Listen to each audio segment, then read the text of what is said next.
Today on the Bandrew Says podcast, we're going to be analyzing an update that YouTube is making to its copyright claim system. We'll be doing a deep dive on fair use and a whole lot more, so go ahead and stick around.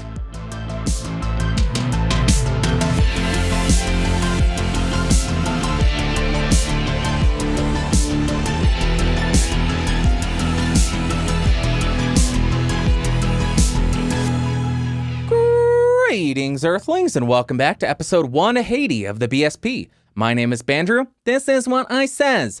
Like always, in the episode notes down below, there are timestamps of everything that I talk about, so you can skip around and save a couple of minutes.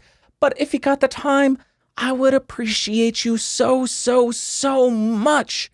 If you do want a different version of the show, audio or video, you can find that at bandrewsays.com. And if you want other awesome educational podcasts, geeksrising.com. Let's jump right into the news. And the first thing is that YouTube is still working and making continuous updates to their copyright system to hopefully curb the abuse that is prevalent on their platform in terms of copyright. They just released a blog post this last week updating the actions that can be taken by somebody whose copyright has been infringed.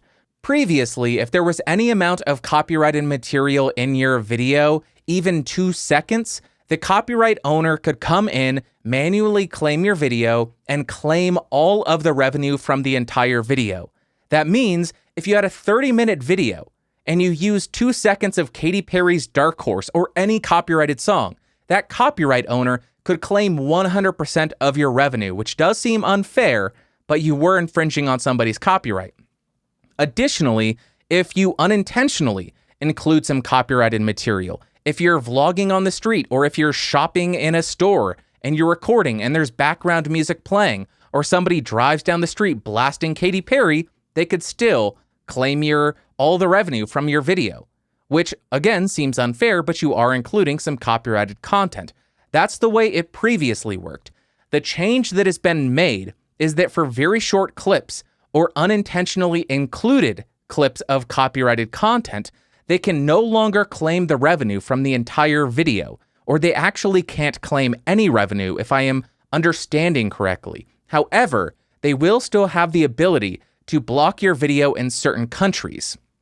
So we may actually see an increase in blocked videos because your video contains their copyrighted material, but they can't claim the revenue.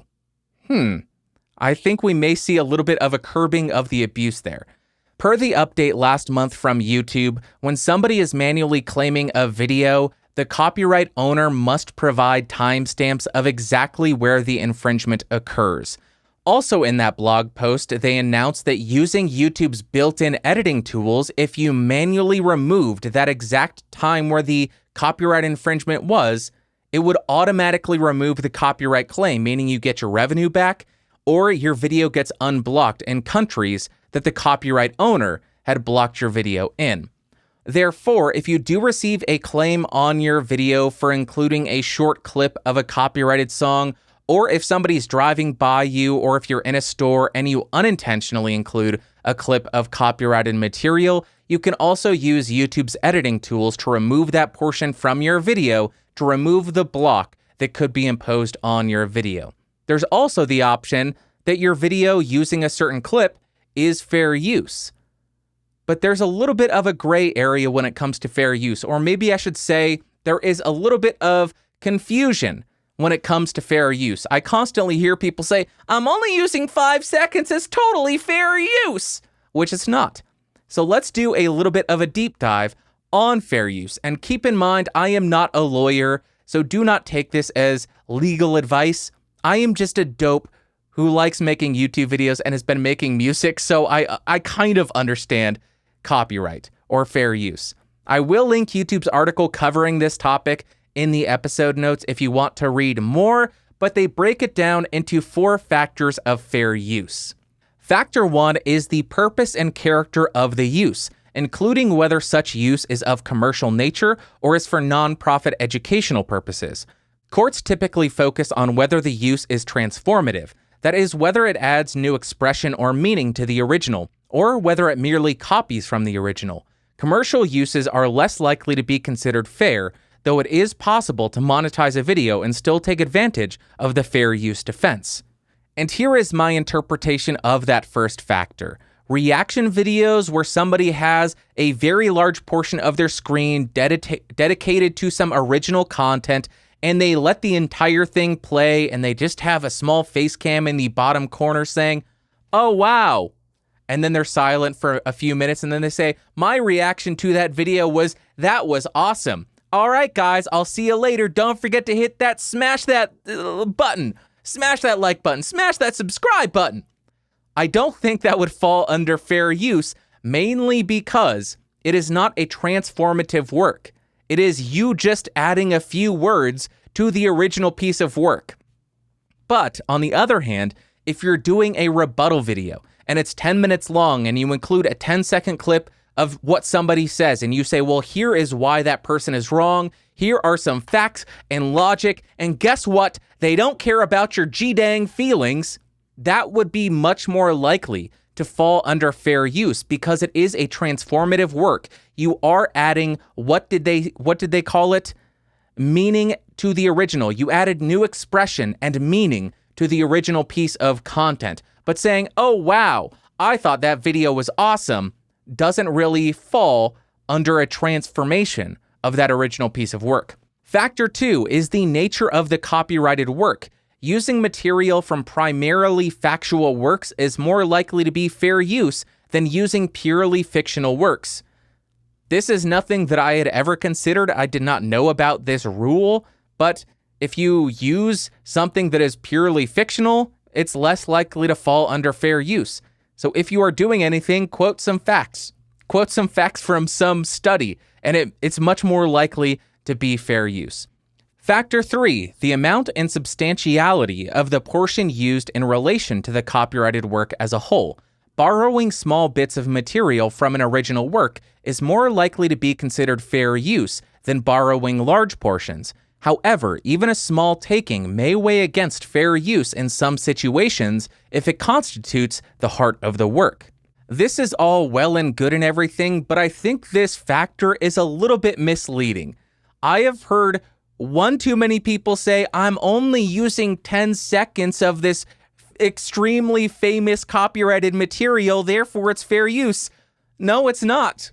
It is not fair use. You still need to purchase rights to use that copyrighted material, even if you are only using 5 or 10 seconds.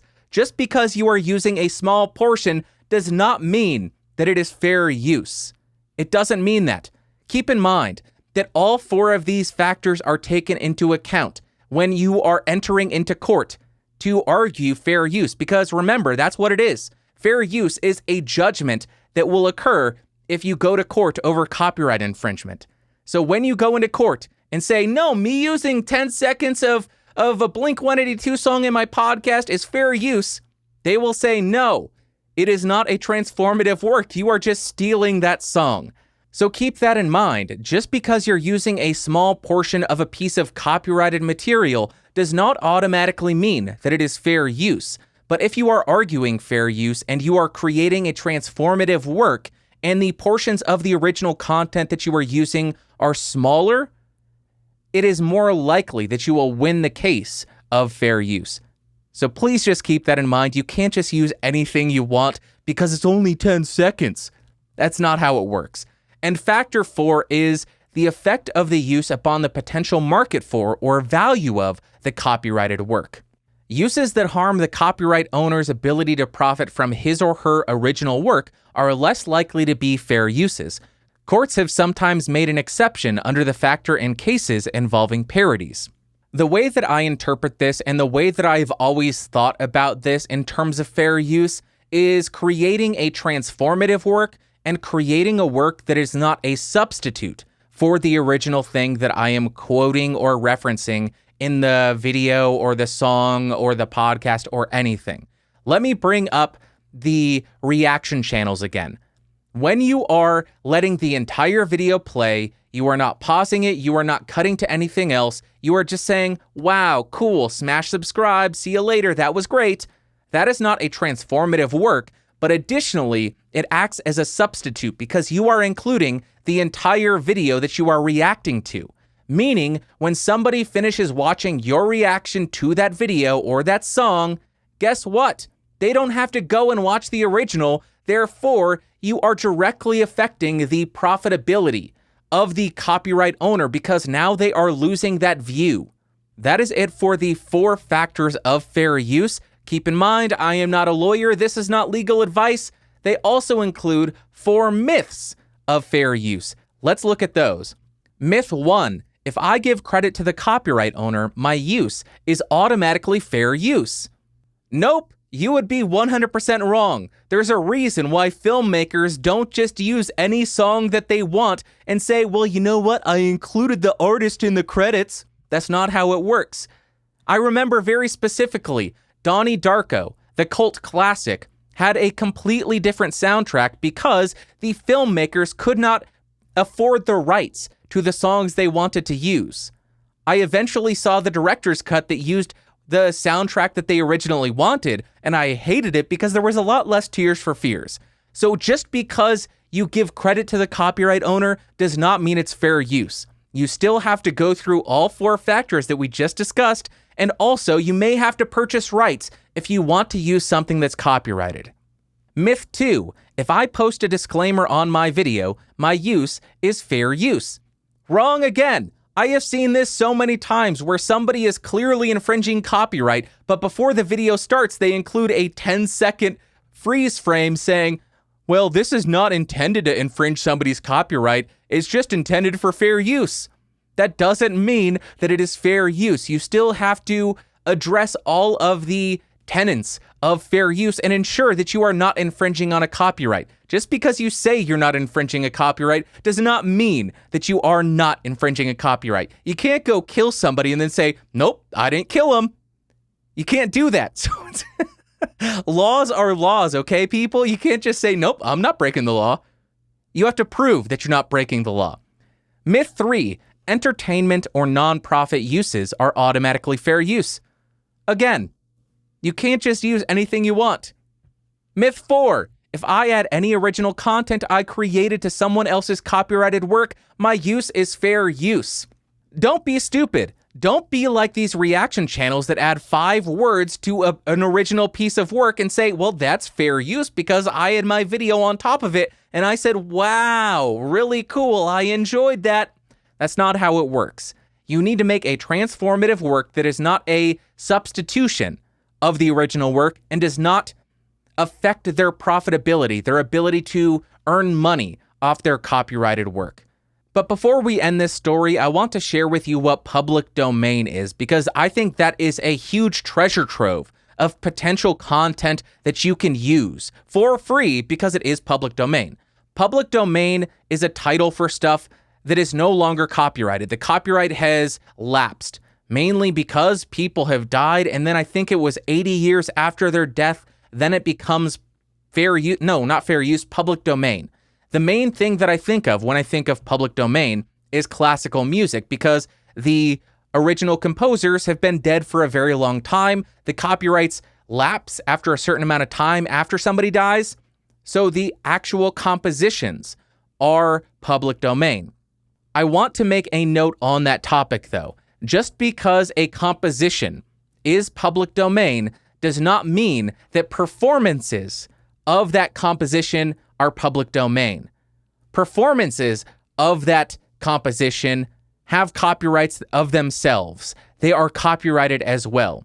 So you cannot just take any performance of a Mozart concerto or a symphony and say, well, you know what? The original composition is public domain, so I can use this recording. No, you can't. What you can do to circumvent that is get a copy of the score, go into your DAW or your whatever software you're using, Sibelius, program in the score, and create your own performance via MIDI. Now you have an amazing composition that you can use however the hell you want because it is most likely public domain and you are not infringing on a performance copyright. There you have it. I went into depth here because I am sure many people are unaware of what fair use is. They just hear that argument a lot, and I want to share that information with you because I don't want any of you, amazing listeners and viewers of this show, to get hit with a copyright claim. I don't want you to lose all your revenue. I want you to be able to continue to make amazing videos without having to worry about Universal Music coming and knocking down your door and beating the crap out of you and stealing your lunch money. That is why I am sharing this. In conclusion, I think that YouTube is taking some very positive steps here to protect creators from copyright strike abuse, which has been very prevalent on YouTube over the last couple of years. We will have to wait and see how this is actually implemented, and if some scumbags will find a new workaround, a new way to continue to abuse the system. And to be clear, I am not saying that copyright owners who claim actual copyright infringement are scumbags. No, that is your right. You should and can do that. I am saying people who copyright strike white noise are scumbags because yes, that has happened. Somebody uploaded 10 hours of white noise and then somebody copyright striked them. There have been videos that have been copyright striked during a portion that contains nothing but silence. I don't know how they get away with that. One last thing, actually. YouTube did come out and say that people or corporations who continuously abuse the manual copyright strike system will be removed. They will lose their ability to manually claim videos. So that is another very good thing. If there is somebody who continuously claims white noise or continuously claims a silent portion of videos, they will no longer be able to do that. And if they do that, they will not be able to get your revenue, because if it's a short period of your video, 5 seconds or less or something like that, or if it is unintentional, they can't claim the revenue. All really good things. I will include a bunch of links in the episode notes, the manual claiming blog, the manual claiming actions blog, the fair use blog, and an FAQ article from Google. That is it for the news. Let's jump to what I've been testing. What I have been testing is a wireless mechanical keyboard. This is the Keychron K2 wireless keyboard. That is Keychron K2. This is a Bluetooth wireless mechanical Mac layout keyboard with blue switches. This is something that I have been looking for years. I backed their original project, which had different mechanical switches. I hated that keyboard so damn much, I couldn't use it for more than a day.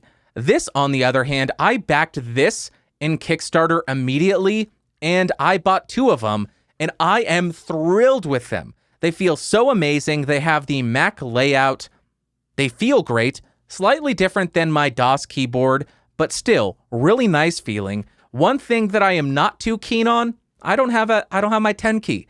I'm a number guy. I love having the ability to type numbers. I want my numbers back. Keychron, if you can give me this keyboard with a 10 key, I will buy 10 of them. So I never run out, because goodness gracious, I really enjoy it. But I am thrilled that something like this has finally come out. I am using it wired just because I'm right by the computer. I don't need to be wireless, but I am using this and I am loving it. 2 other things I have been testing, not going to go too into depth, but the Beyerdynamic, the DT770s and the DT990s, closed back and open back headphones. They are very different than what I am used to. When I am not in my studio, I use the Sennheiser HD650s, and those are relatively flat headphones. And going to the DT770s and 990s is a jarring experience, because they scoop out a lot of the mids and they boost the heck out of the highs. When I first listened to them, it was a little bit fatiguing. I had to listen at significantly lower volumes because it was so almost piercing. With that being said, they are really fun to listen to. They are a lot of fun to listen to because there is so much more life and character to the headphones compared to the 650s, but I am kind of a boring person. I like flatter headphones. I like flatter microphones. I like stuff that is more of an accurate representation of what was recorded or what was being put through a microphone. Same thing with the headphones. I want to hear most accurately what was being recorded and what I purchased. What did they want me to hear? And I think the 650s, the Sennheisers, are a little bit more accurate. But the 770s and 990s, they are really fun to listen to. A little bit less comfortable for me as well. Let's jump to what you had to say. First comment comes from Philip. Can I use the blue USB mics at the same time? That is a quote from a question we had a couple of weeks ago. No, unless you change the serial number of one of the USB mics with a third-party app. Check the blue FAQ. Philip, thank you very much for responding to this. I will include a link to Blue's FAQ article. I don't remember the name of the gentleman who asked this question, but it does look like you are actually able to. What you have to do is download the Blue Sherpa software. That allows you to update the firmware of your Blue Yetis, and that will give them each unique serial numbers, I believe, and then that will allow your Mac to notice both of the Blue Yetis as separate devices. You can then create the aggregate device and then record both of them, and you can record multiple USB microphones through a single USB hub, if I am not mistaken. So Philip, thank you very much for checking on that and sharing that. That is amazing. I appreciate you so much. Thank you so much. Why did I get aggressive? Next comment comes from AV1769. That guy that wants you to send him your microphone should buy a $3 USD cheap lavalier microphone from his local megastore and just plug it into the computer's 3.5 millimeter microphone jack without anything else. It works surprisingly well compared to expensive microphones and interfaces. AV1769, that is a great suggestion. I am reluctant to say buy this microphone and plug it into your computer's 3.5 millimeter microphone input because those microphone input jacks are typically so bad. They are unusable. Maybe he could do that, get that microphone and then a USB sound card. I know I stopped recommending USB sound cards, but for something that requires so little voltage, like a cheap 3.5 millimeter lavalier microphone, a USB sound card is going to provide plenty of voltage for it to work. So I think you are on the right track recommending a cheap lavalier microphone. They are omnidirectional, but they do sound pretty dang good considering the price, $3 to $5 for one of them. When I first reviewed them, it was $7 to $10 for a 3-pack. Really great job, or really great deal and value there. Great suggestion.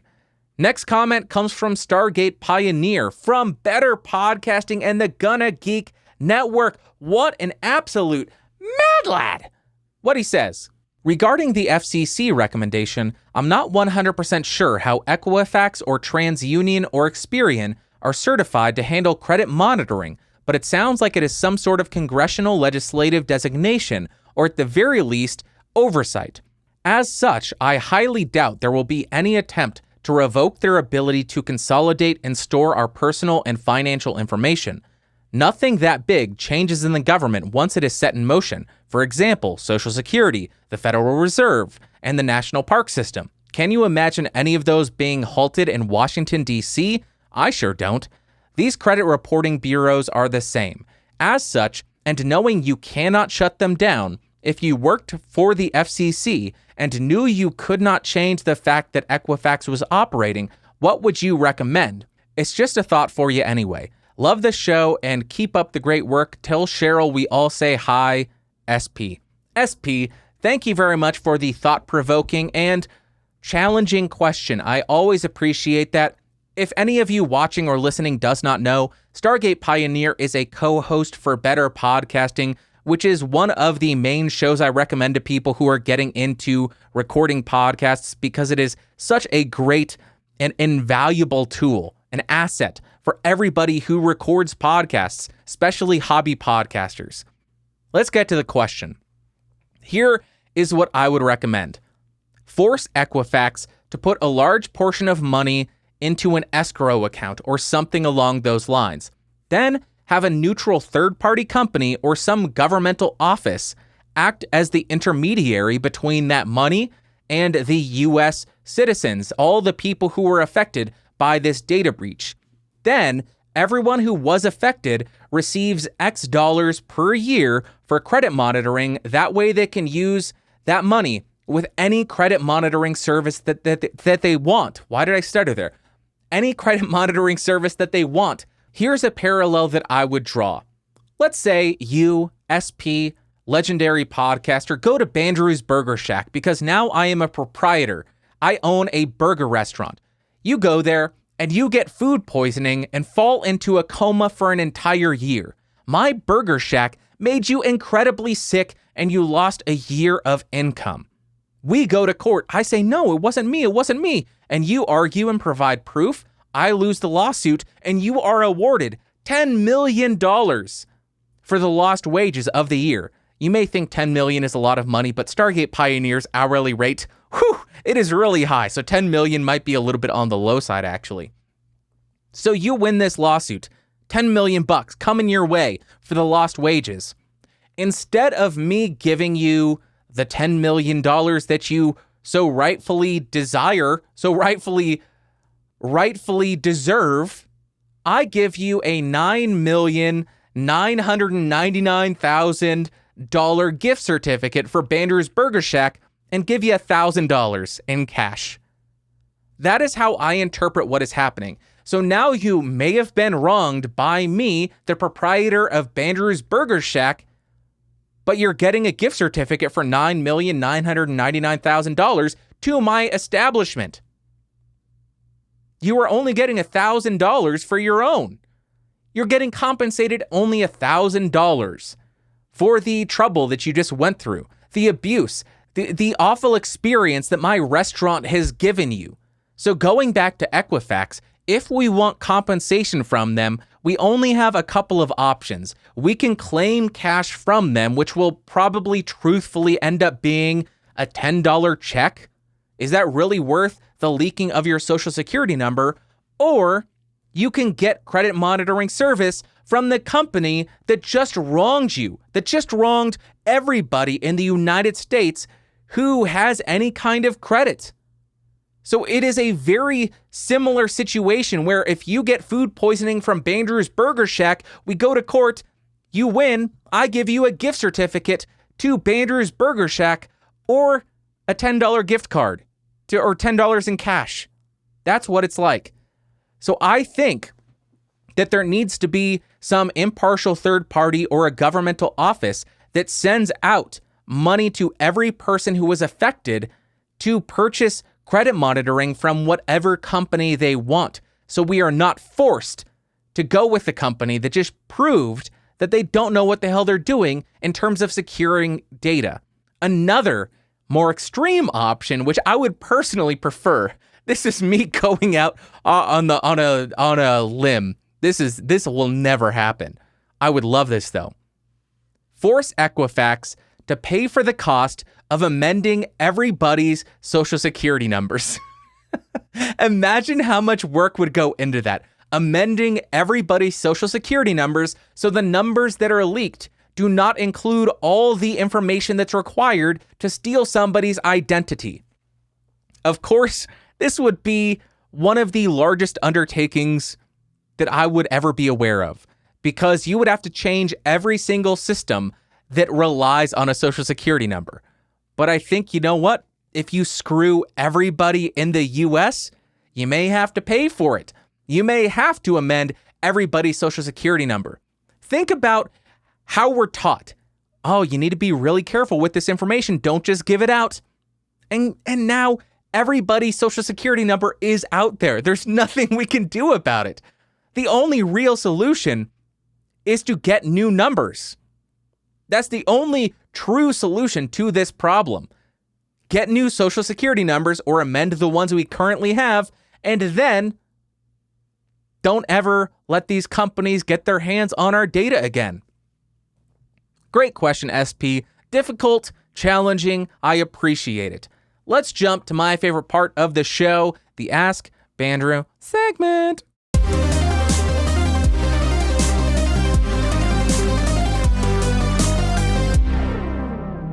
All right. If y'all got any questions, go ahead and send them to askbandrew@gmail.com, and I will answer them on an upcoming episode of the show.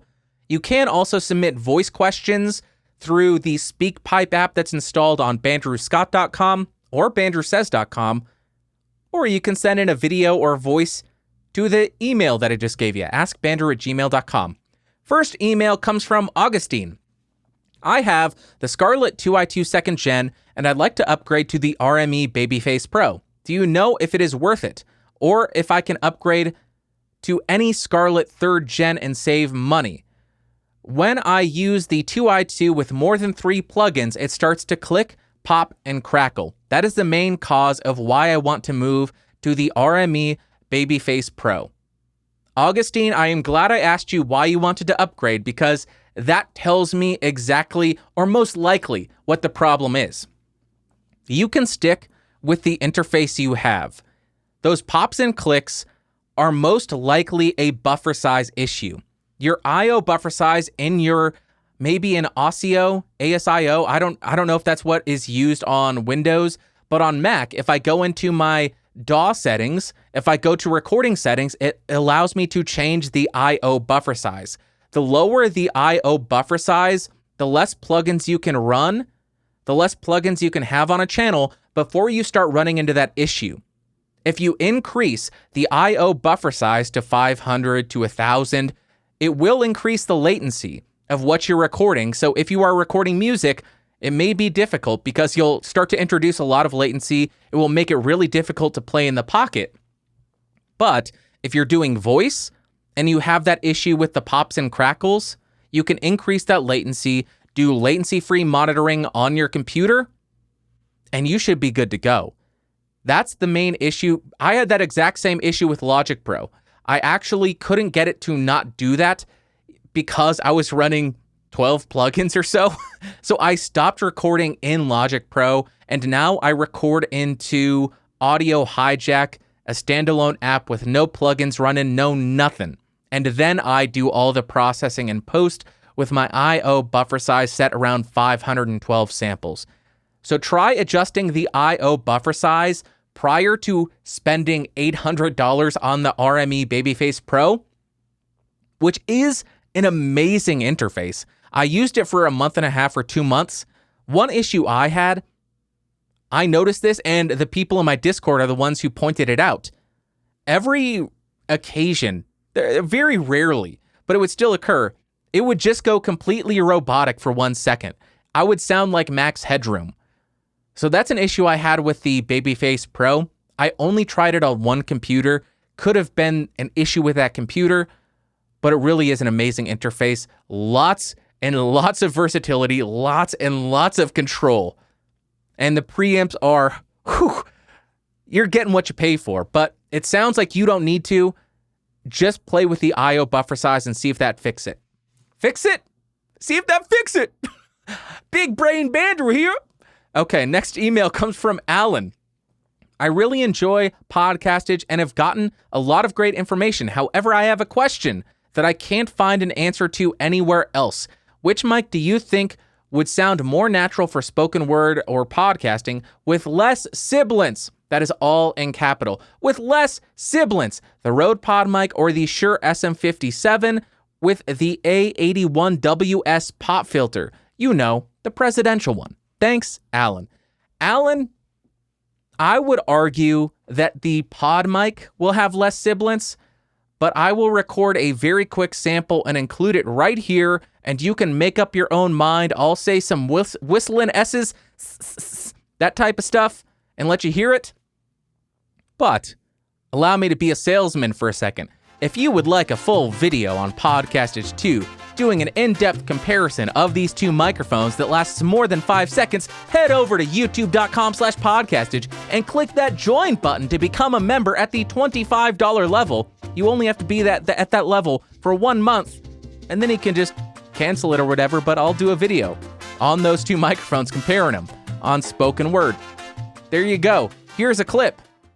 All right, Rode Podmic, about 3 inches off of my mouth, pointed at the corner of it, connected to the Focusrite 18i20 2nd Gen. Here are some S's. Sally sells seashells by the seashore. And here is the Shure SM57 with the A81WS, about the same distance away, connected to the 18i 22nd gen. I will level both of these to negative 16 LUFS with no other processing. And Sally sells seashells by the seashore. The A81WS sure does knock down a lot of those sibilant frequencies. Next email comes from Tim, the mic fail finder. He comes through with a good find this week. The title or the subject of this email is "When two of your top 5 condensers, ... And I will throw on the screen a list of this company's or this YouTube channel's top 5 condenser microphones, and let me read them to you. Shure SM7B, AKG P420, MXL 770, Shure SM57. Why? Why do you choose to be the way that you choose to be? What's your name? The Tech Mag? Top 5 condenser microphones, yet 2 of them are dynamics. That's not a difficult thing to Google. It's in most product listings on Amazon. I am sure it says Shure SM7B dynamic microphone. Actually, you know what? Let's go ahead and do this. Let's do this live on the show. Let's look up Shure SM7B. Shure SM7B. What does it say? Shure SM7B cardioid dynamic microphone. Let's look up Shure SM57. Shure SM57. Shure SM57-LC cardioid dynamic microphone. How? I'm not going to call you names, but goodness gracious, do I want to. Top 5 condenser microphones. 2 of them are not condenser microphones. Tim, what a great mic fail find. Bunch of dopes out there. Bunch of dopes. I don't want to hate him too much because I'm sure I've made stupid mistakes just like that one. Maybe not that stupid, but I know I've made mistakes. Tim, thank you for giving me a headache as soon as I looked at the list. How does this happen? Okay, we got a voice emission from a Mad Lad. Take it away. Bandrew, this is your boy Donald Wonder from across the pond from the Voice of Mail podcast. Thanks for always shouting us out. I want to ask you a technical question, but before that, I want to actually recommend a movie for you because you want some movie recommendations. It's always fun to get your perspective on the movie biz and movies in general. 2009, there was a movie called Triangle. It was a fantasy mystery thriller. And because it's got such a generic title, I'm going to tell you the main actress is called Melissa George. That's the actress. So if you look on IMDb, 2009 Triangle, it's got a really good reputation as a thriller horror kind of movie with a nice science fiction twist. Highly recommend it. If it's on Shudder, you Yanks out there, check it out. And I want to hear some feedback about the movie. Anyway, on to the question now. So Bandrew, in 2018, you made a video called 16-bit versus 24-bit audio. What should you recording? It was part of your FAQ series. I love these kind of in-depth breakdown videos. At the time you made the video, I was actually going through my audio engineering course, so it helped me learn what the hell that was about.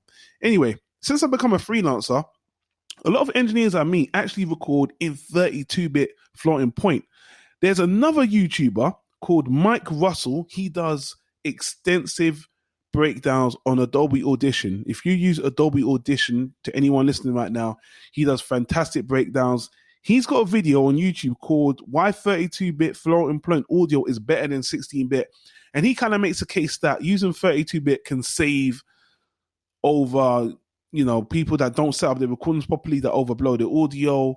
Now, to be fair, in your video, Bandrew, you did say that when it comes down to 16/24, it comes down to preference and space. And, if you're recording vocals just for narration in the podcast, when are you just going too far? You're just overblowing it. Can you really tell the detail difference going up to 32-bit? But I guess my observation is for people who are kind of newbies and beginners and just getting these equipment, if they've got 120 gigabyte SD cards, maybe they should just record in 32-bit floating point for safety reasons. It's not going to save you. It's not going to save you from making other ridiculous audio mistakes. But as Mike, I would recommend guys checking out the Mike Russell 32-bit floating point video. I think he has a decent argument, but it doesn't. Nothing really beats basic good practice. And Bandrew, you have a good video about setting your levels before you even start recording anyway. So yeah, Mike's video got me thinking about your video, and it just made me think about people using 32-bit more, which I guess when it really comes down to it, it comes down to hard drive space. But I record in 32-bit all the time just because, yeah, I save a lot of over peaking, and it's very useful. And in this day and age where hard drive space and SD cards are really nothing, I don't see why we shouldn't.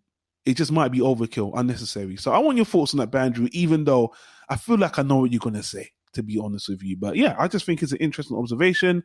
I love the FAQ series, love the breakdown. We can all learn more about it. And it's a long enough message, so I'll leave it at that. And yeah, let's hear what you got to say.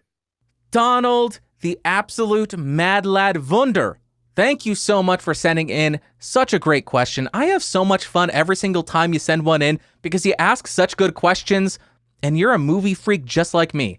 Let me tell you, I ordered Triangle just today, so I will report back to you in a future Movies of the Week and let you know what I thought of it. And quick side note, I spent way too much time making an introduction to Movies of the Week, so get ready for that next time I have one. It's gonna be a blast. I had so much fun making it. With that being said, in these show notes, I have 2 videos linked. Mike Russell's video, which is what Donald alludes to, and then I included a Reaper blog video, which somebody else recommended online.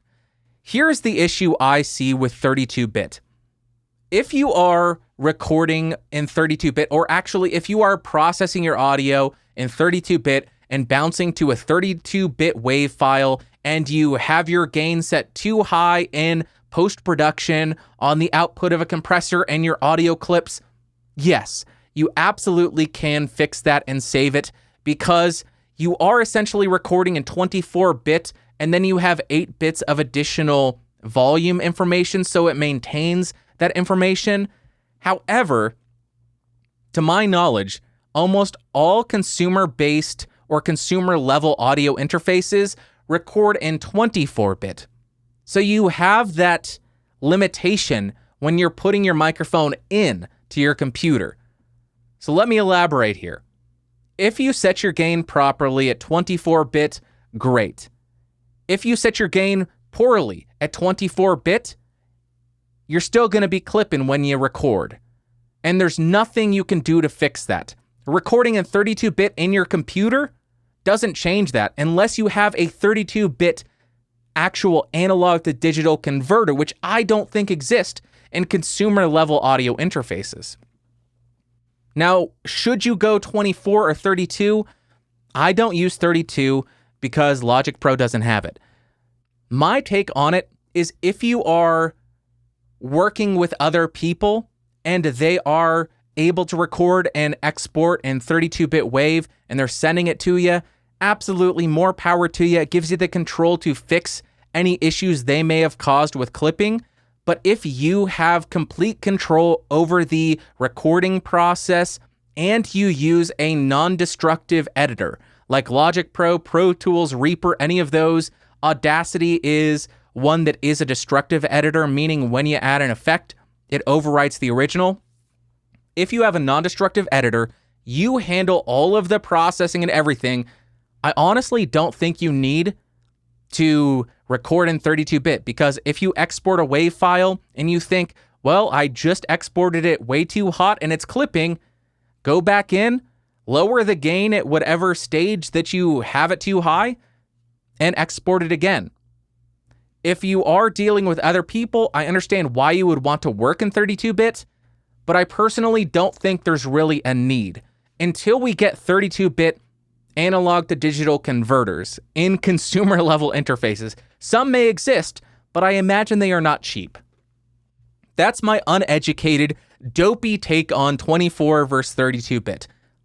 32-bit is 24-bit recording with 8 additional bits of information that is calculated on your computer. It doesn't change the bit depth of what you're recording. There you go. Thank you so much, Donald, for the amazing question. I had so much fun researching that because I had never really looked into 32-bit before. Really cool technology, but I can't wait for actual 32-bit audio interfaces to come out. That's going to be it for today. Thank you all so much for watching and listening. I appreciate each and every single one of you. You are all amazing. I will talk to you next week. Bye.